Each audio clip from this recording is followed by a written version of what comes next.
this video, i-share ko sa inyo yung skincare routine ko and yung product na ginagamit ko everyday. Ngayon, ito pala yung retinol serum. Ayan, yung nakikita nyo.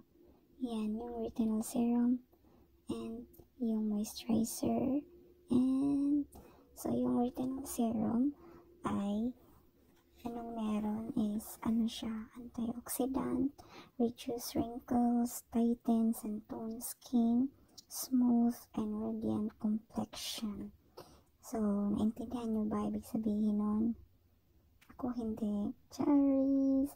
Basta alam nyo na yun, yung alam mo naman, tayo pag tumatanda na, of course, nagkaka-wrinkles tayo, di na naman yan maiiwasan, diba? Lagi pag stress, alam nyo na, problemado. So, tanda, nagkaka-wrinkles tayo. So, ang gagawin natin is, gagamit tayo nito para ma-reduce yung wrinkles natin and para humigpit. Anong tawag doon? Tight, higpit, or basta yung tone skin, smooth, radiant. Siguro, ewan ko if effective. Tingnan natin, update ko kayo kung effective ba talaga tong product na to. So, ayan, first time kong gagamit nito, so tingnan natin kung effective siya. Magre-review ako nitong ginagamit kong bagong product na dinagdag ko. Tawag dito, ayan, nakakapagod pala mag voice over. So, ayan, kita nyo naman, pa-circle motion yung pagpahid. Siyempre, dahan-dahan na yung pagpahid natin. Para, kasi, hindi yung sobrang diin. Pero, bago ang lahat, ang tawag dito, hindi to sponsor tong mga product na ipapakita ko sa inyo, ha. In-order ko lang to siya sa Amazon, guys. Nag-try lang ako. So, ayan.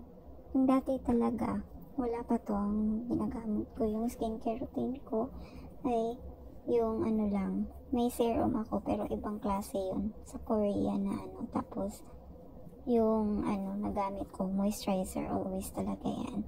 So, ayan, pahid-pahid lang tayo, dahan-dahan, ewan ko. Video, hindi ako expert, ha. Share ko lang to. Hindi naman, kasi yung mukha natin, hindi siya ganun kakinis. Talaga. So, ayan, ito naman yung isa, yung vitamin C 20% anti-aging serum. So, yun yung kaibahan nila, guys.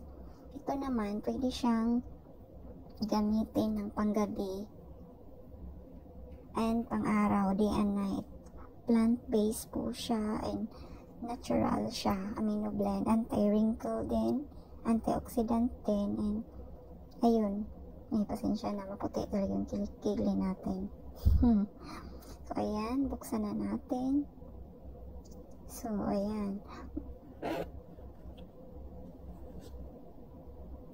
Siya? Of course, bago tayo mag-apply nitong mga product na to, or kahit anong product, always talaga, dapat malinis. Winawash natin yung face natin, and then after nyan, syempre, dapat tuyo na bago mag-apply. And then, pwede mo na siyang i-apply sa area na desired na area na gusto mo. Tapos, after nyan, after mong ayan, pahid-pahid.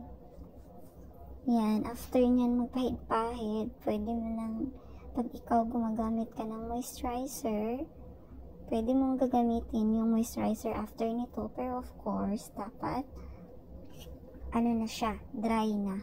As in, dry na yung, as in, tuyong-tuyo na bago mo i-apply yung moisturizer.